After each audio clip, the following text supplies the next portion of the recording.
Une pluie solide qui tombe sans prévenir en plein été. Des épisodes brefs et très localisés.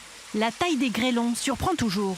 Ça, c'était la taille, on va dire, standard, moyenne. Et il y en avait qui étaient 3 fois plus gros que ça.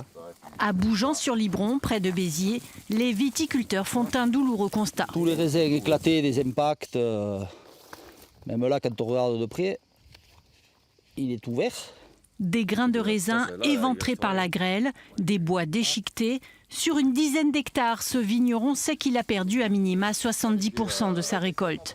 Le sucre contenu dans les grains, combiné à la chaleur et l'humidité, le cocktail idéal pour qu'un champignon se développe et favorise la pourriture.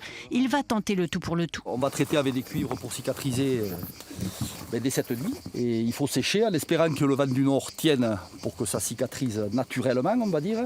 Et en plus avec les produits pour sauver les grains qui ne sont pas touchés. Parce qu'après on a le risque d'avoir du botrytis.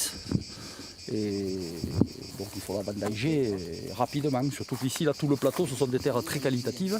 Un cépage précieux et les jeunes vignes n'ont pas été épargnées. Ce viticulteur s'est lancé il y a à peine 5 ans. Il espère se relever malgré la pression financière.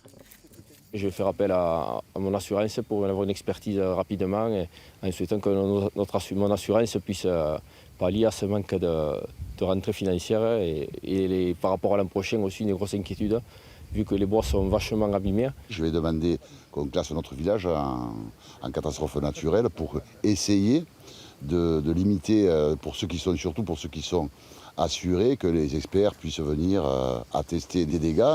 Des dégâts plus importants qu'en juin, lorsque la grêle avait déjà frappé. Un coup dur, juste avant les vendanges, prévues dans 3 semaines.